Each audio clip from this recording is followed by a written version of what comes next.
यमराज ने बताया, माँ बाप को दुख देने वाली औलाद को कौन सी सज़ा मिलती है और सुख देने वाली औलाद को कौन सा फल मिलता है।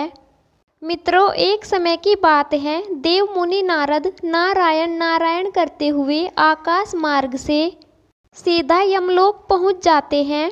यमलोक में देव मुनि नारद देखते हैं कि यमराज अपने सोने से बने सिंहासन पर विराज रहे हैं। तभी देव मुनि नारद नारायण नारायण करते हुए यमराज के समीप पहुंच जाते हैं। यमराज देव मुनि नारद को देखकर कहते हैं, हे देव मुनि नारद, आप आज किस प्रयोजन से यमलोक पधारे हैं। तभी देव मुनि नारद कहते हैं, हे यमराज, हम आज आपके पास बहुत विचित्र सा प्रश्न लेकर आए हैं। अगर आप इस प्रश्न को विस्तार पूर्वक बताते हैं तो समस्त संसार का कल्याण होगा।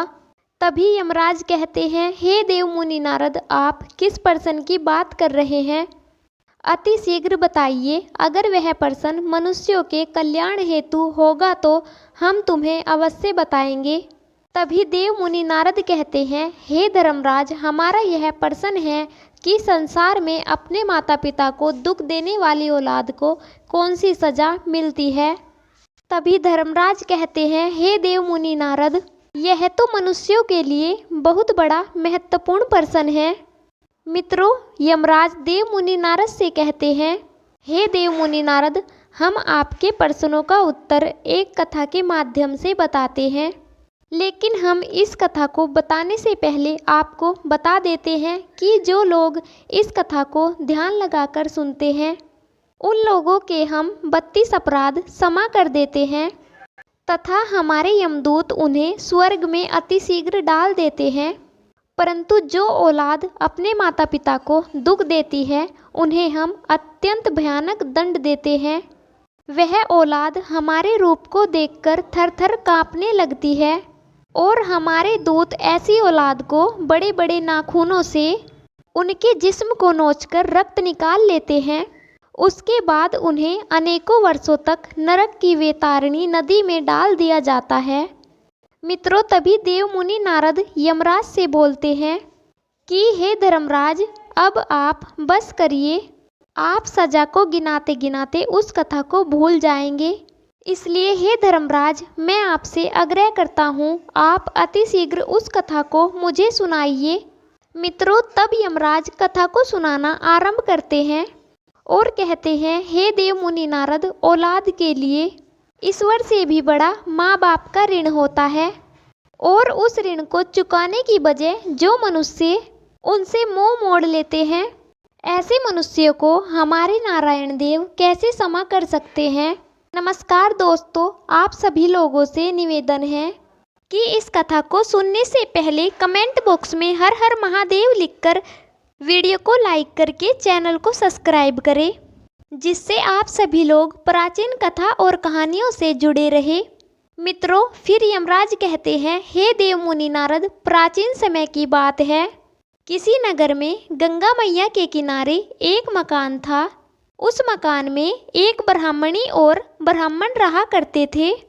उन दोनों का जीवन बड़ा सुखमय था। उनके 2 बच्चे थे। वह ब्राह्मणी अपने दोनों बच्चों से बहुत लाड प्यार करती थी। दोस्तों, ब्राह्मणी अपने बच्चों की हर गलती को माफ़ कर दिया करती थी।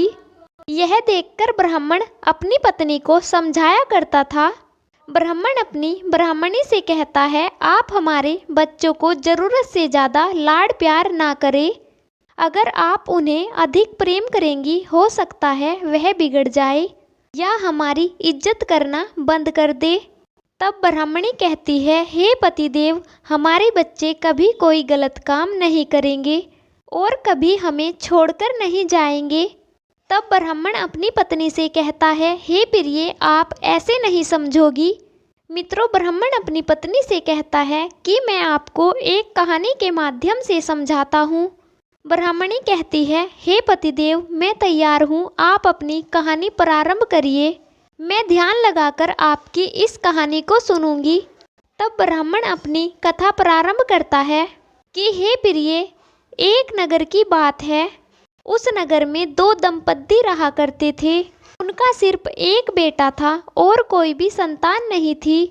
पति जो था वह एक नौकरी किया करता था जिससे उनकी जीविका चल रही थी और उसी नौकरी से उसने एक अच्छा सा मकान भी बना लिया था।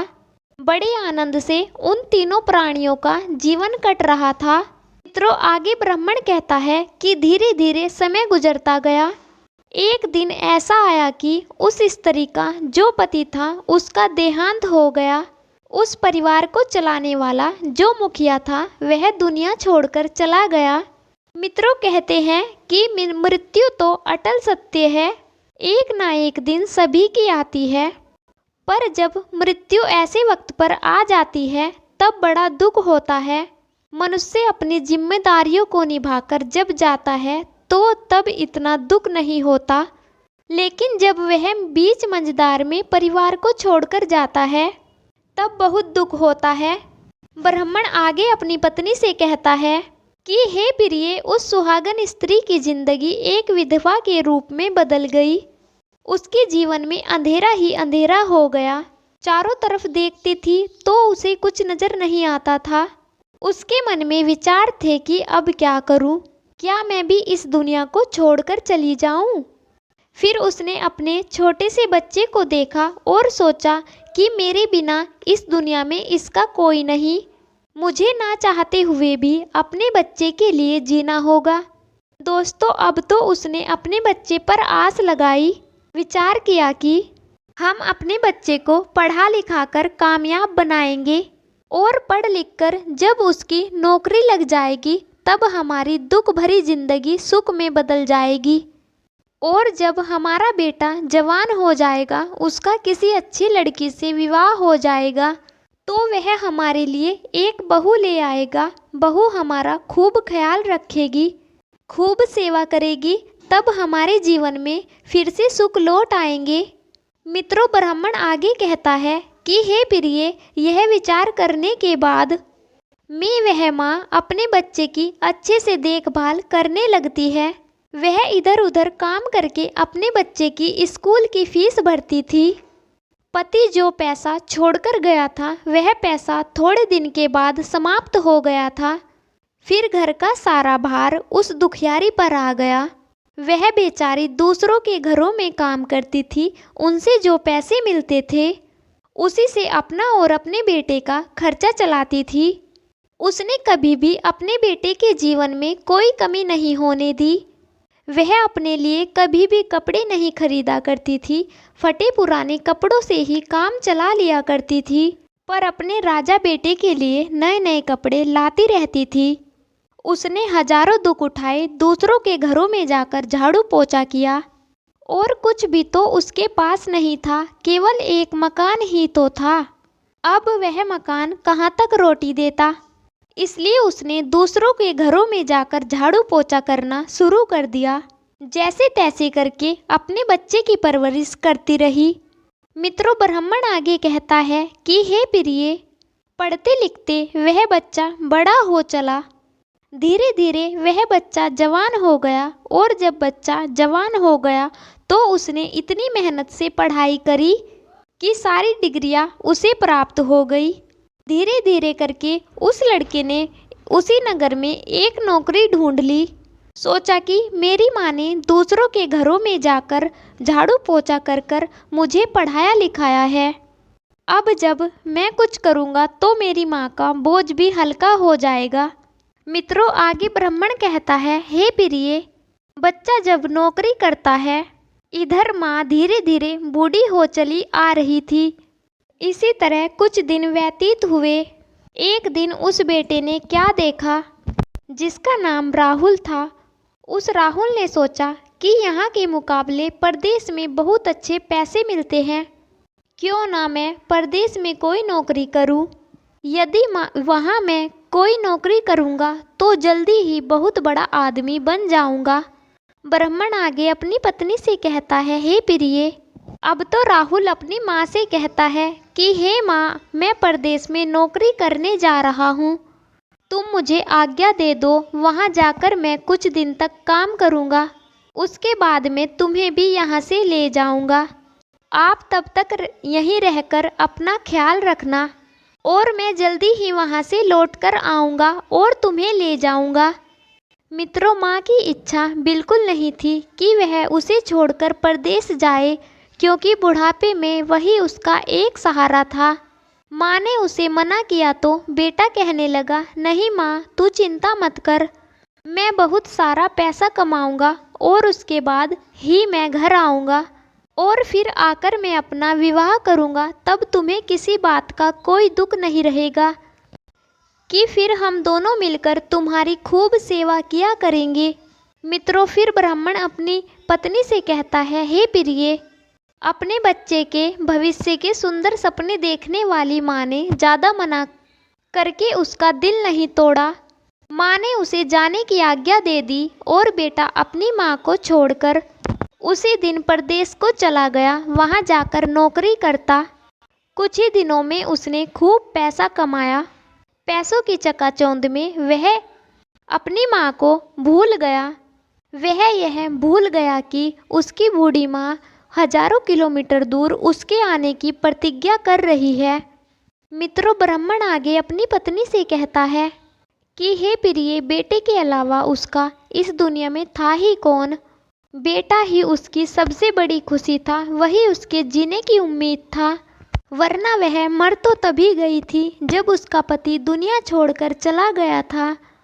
अब इस प्रकार से राहुल को वहाँ रहते हुए 2 वर्ष बीत जाते हैं। वहीं पर उसे एक सुंदर सी लड़की मिल जाती है। अब वह उसी लड़की से प्रतिदिन पार्क में मिलने जाता। बार बार उस लड़की से मिलने की वजह से उसे उस लड़की से प्रेम हो जाता है। उसी लड़की से वह अपना विवाह कर लेता है और वहीं बस जाता है। जब उसने विवाह कर लिया तभी एक दिन उसने अपनी माँ को चिट्ठी लिखकर भेजी। उधर उसकी माँ हमेशा उसका इंतज़ार करती रही। सोचती रहती थी कि जब से मेरा बेटा गया है उसने मेरी कोई खबर नहीं ली। पता नहीं वह कैसा है, वह ठीक है या नहीं। वह हर समय सोचती रहती कि काश मेरे बेटे की कोई चिट्ठी आ जाती। तभी डाकिया उसके घर पर जाकर उसकी माँ को चिट्ठी देता है। तब उसकी माँ चिट्ठी को पढ़ने लग जाती है। मित्रों, उस चिट्ठी में लिखा था, हे माँ, मैं तेरा बेटा राहुल हूँ और तुम कैसी हो माँ। मैंने यहाँ एक बहुत सुंदर लड़की से विवाह कर लिया है। मित्रों, माँ ने जैसे ही अपने बेटे की चिट्ठी में यह बात पढ़ी तो उसे बहुत बुरा लगा। माँ तो सोच रही थी कि जब मेरा बेटा घर आएगा मैं अपने बेटे का अपने हाथों से सेहरा बांधूंगी। दुनिया देखेगी मेरा बेटा दूल्हा बनकर विवाह करने जाएगा। दोस्तों, हर माता पिता का सपना होता है। आज मेरे बेटे ने मेरे सपने को धूल में मिला दिया। माँ यह बात सोच सोच कर चुप हो गई। फिर एक दिन राहुल की माँ सोचती रहती है। फिर राहुल एक दिन सपने में आता है और कहता है, माँ, मेरी शादी की बात सुनकर तुम्हें खुशी नहीं हुई।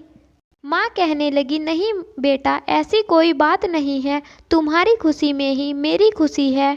अगर तुमने विवाह कर लिया है तो अच्छा ही है, तुम दोनों आराम से खुश रहो। बेटा बोला, माँ तू चिंता मत कर, तेरी बहू लाखों में एक है, तू जब देखेगी तो खुश हो जाएगी। मित्रों, ब्राह्मण आगे कहता है, हे प्रिय, उस दिन के बाद में उस बेटे ने दोबारा अपनी माँ के लिए कभी चिट्ठी नहीं भेजी। बेचारी उसकी माँ इधर अपने बेटे का इंतज़ार करती रही। उसकी माँ को अपने बेटे का इंतज़ार करते करते 5 साल बीत गए। 5 वर्ष के बाद एक दिन उसकी माँ भोजन बनाकर खाने के बाद सोने लगी तो उसे गहरी नींद आ गई। तब उसका बेटा उसे सपने में दिखाई देने लगा और कहने लगा, माँ तू कैसी है। माँ कहती है, बेटा तू कैसा है और घर कब आएगा। तेरा इंतज़ार करते करते मुझे 5 साल बीत गए और तुमने कभी भी एक भी चिट्ठी नहीं भेजी। क्या तुझे मेरी याद नहीं आती और तू घर कब आएगा। प्रतिदिन मैं तेरा इंतज़ार करती हूँ, तेरी राह देखती हूँ। तुझे जो खाने वाली वस्तु पसंद है मैं उसे रोज़ बनाकर रख देती हूँ, लेकिन तू आता ही नहीं। फिर राहुल कहता है, माँ तू चिंता मत कर, 5 दिन के बाद मैं तेरे पास आ रहा हूँ। हे माँ, तेरे लिए एक और खुशी की बात है, अब तो तेरा पोता भी हो गया है। तेरा पोता 4 साल का हो गया है और वह पूछता है मेरी दादी कहाँ है, मुझे दिखाओ। इसलिए हे माँ, अब मैं तुझे बुलाने आ रहा हूँ। अब चिंता की कोई बात नहीं है। अब मैं तुझे हमेशा हमेशा के लिए अपने साथ बुला लूँगा। अब तुझे अकेला नहीं रहना पड़ेगा। अब तू यहीं रहेगी हमेशा हमारे साथ। अब तू जल्दी तैयार हो जा। माँ, तू मना मत करना, हम सारे लोग मिलजुल कर यहाँ रहेंगे, आराम से ज़िंदगी गुजर जाएगी। फिर उसकी माँ कहती है, अच्छा ठीक है बेटा, तू जल्दी घर आ जा। मित्रों, उसकी माँ जब सुबह उठती है तो वह सोचती है मेरा बेटा 2-4 दिन में आने वाला है। मैं उसके लिए अच्छा अच्छा पकवान बनाऊंगी और उसे खूब अच्छे से खिलाऊंगी और उसे खूब लाड़ दुलार करूंगी। फिर मित्रों, ब्राह्मण अपनी पत्नी से कहता है, हे प्रिय, यह सब सोचकर उसकी माँ के धीरे धीरे 4 दिन गुजर गए। 5वें दिन उसका बेटा अपने घर पर आ जाता है।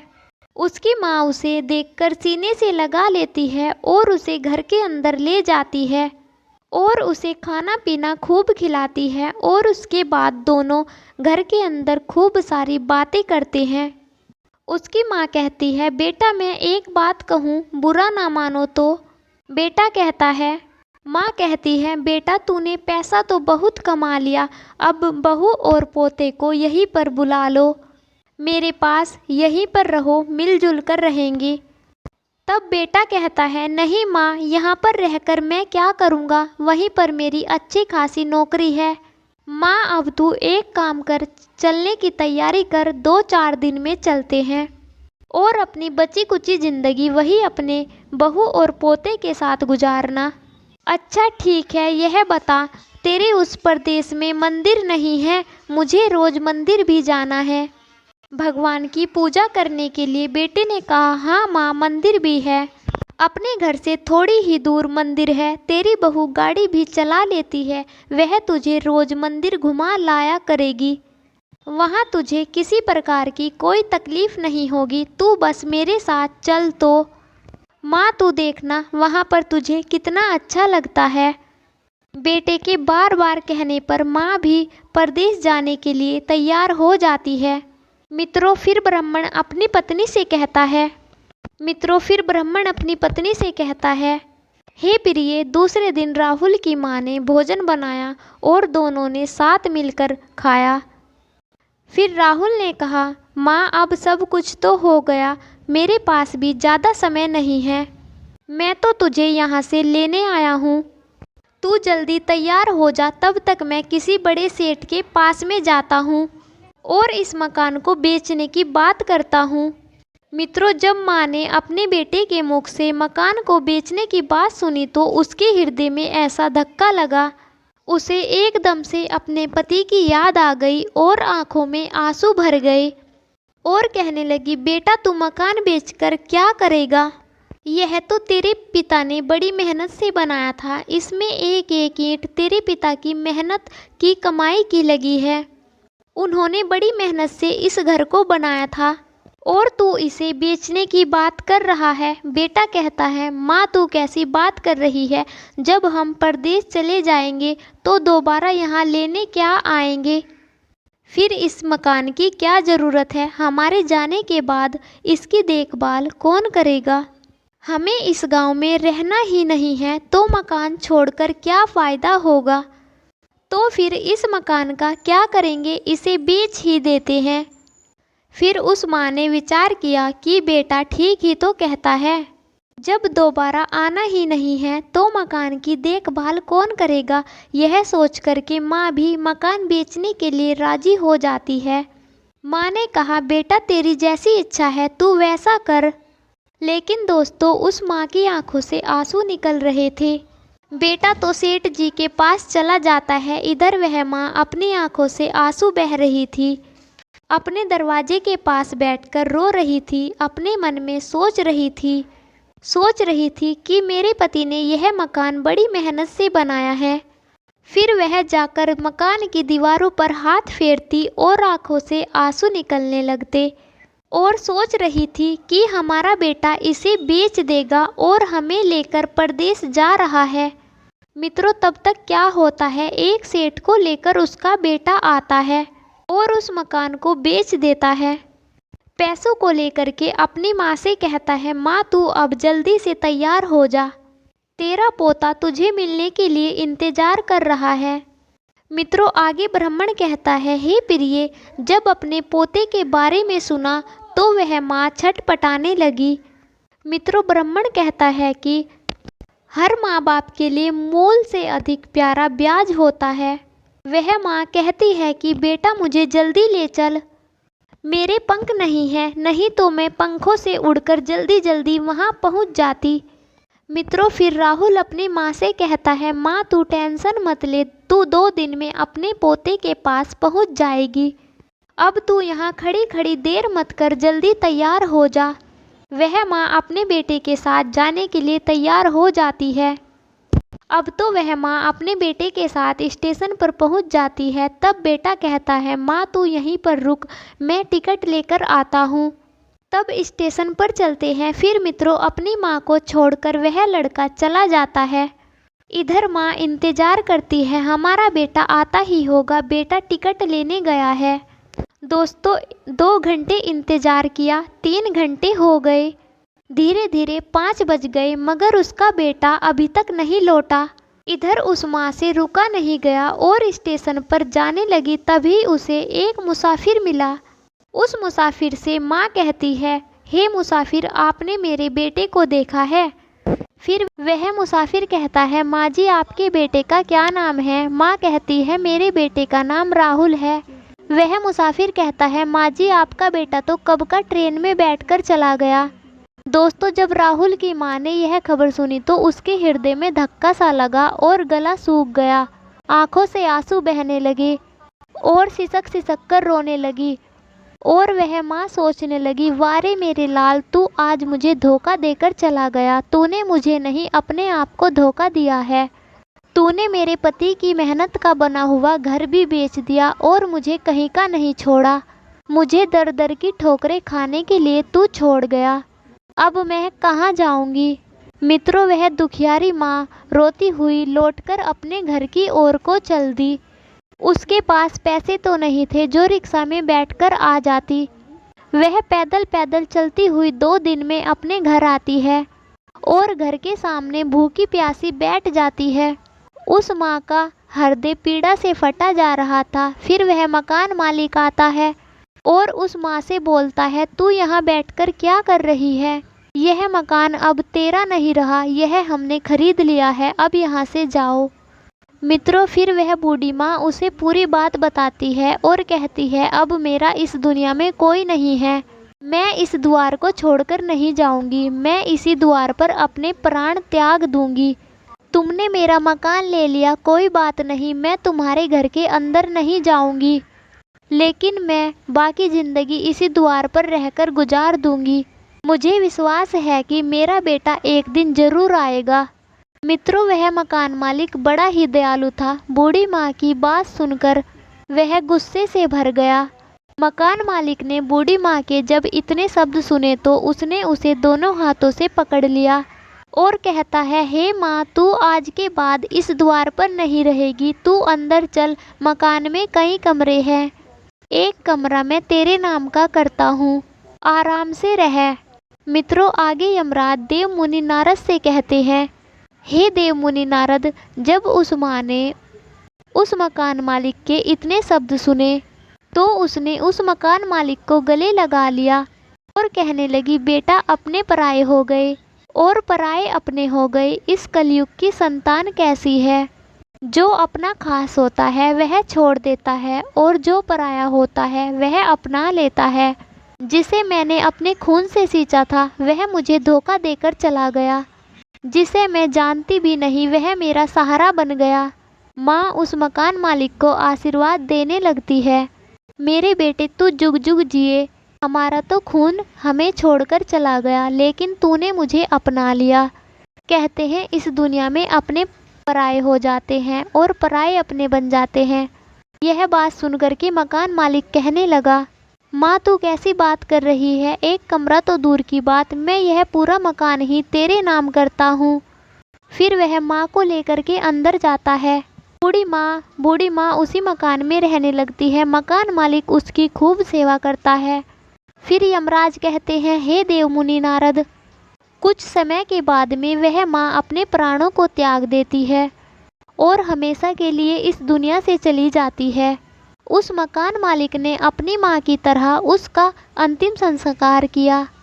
मित्रों, इधर क्या होता है, उसका बेटा जो परदेश में था, अपनी माँ को धोखा देकर चला गया था, उसकी भी औलाद जब जवान हो जाती है, उसको भी वह सब देखने को मिलता है। जैसा उसने अपनी माँ के साथ किया था, उसका बेटा और उसकी पत्नी उसका अपमान करते हैं, उसे मारते पीटते हैं, उसके साथ भी वैसा ही व्यवहार करते हैं। और फिर एक दिन उन्होंने मार पीट कर उसे घर से निकाल दिया। वह भी दर दर भटकने लगा। तब उसे अपनी माँ की बहुत याद आई और सोचने लगा कि मैंने अपनी माँ को धोखा दिया था। उसी का यह नतीजा है जो उसकी पत्नी और बेटे ने उसे मारकर घर से निकाल दिया। तब उसने सोचा कि अब मैं अपने गांव जाऊंगा, पर हमने अपना मकान तो बेच दिया था, अब मैं कहाँ रहूँगा? हमारी माँ कैसी होगी, कहाँ रहती होगी, जीवित होगी भी या नहीं?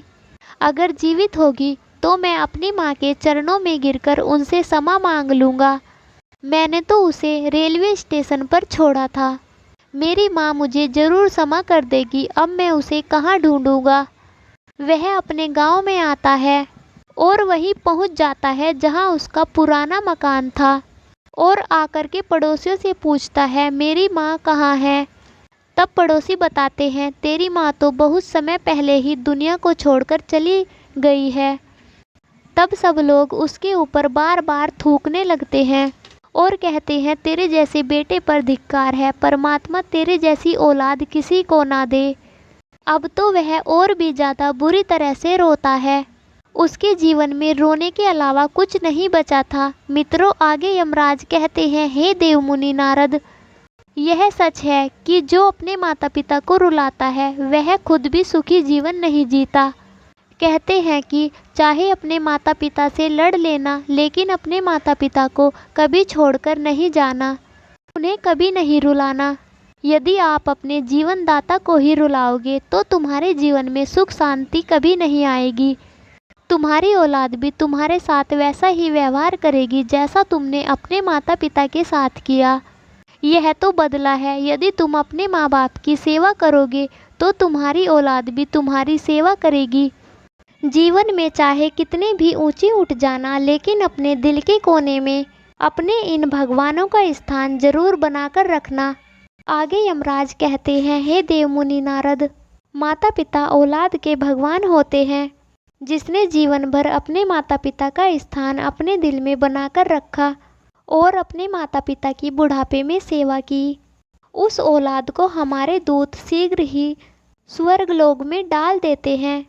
और जो औलाद अपने माता पिता को दुख देती है, अपने माता पिता को बुढ़ापे में सताती है, उन्हें अनाथ आश्रम में छोड़ देती है, ऐसी औलाद को हम कुंभी पाक नरक में डालते हैं, जहाँ तक कई वर्षों तक बड़े बड़े सांप और बिच्छू उनके जिस्म को नोच नोच कर खाते हैं। उसके बाद हमारे दूत जलती हुई आग में डालकर उन्हें लोहे की चुंबक से उनकी पिटाई करते हैं। यमराज आगे कहते हैं, पिता धर्म है, पिता स्वर्ग है और पिता ही सर्वोत्कृष्ट तपस्या है। पिता के प्रसन्न हो जाने पर संपूर्ण देवता प्रसन्न हो जाते हैं। जिस पुत्र की सेवा से माता पिता प्रसन्न रहते हैं, उस पुत्र को प्रतिदिन गंगा स्नान का पुण्य फल मिलता है। माता सर्व तीर्थों के समान है और पिता संपूर्ण देवताओं का स्वरूप है। इसलिए मनुष्यों को सदैव ही अपने माता पिता का सम्मान करना चाहिए। जो पुत्र अपने माता पिता की प्रदक्षिणा करते हैं, उनके द्वारा पृथ्वी की परिक्रमा पूर्ण हो जाती है। माता पिता को प्रणाम करते समय जिस मनुष्य के हाथ, घुटने और मस्तक पृथ्वी को स्पर्श करते हैं, वह अक्षय स्वर्ग को प्राप्त करता है।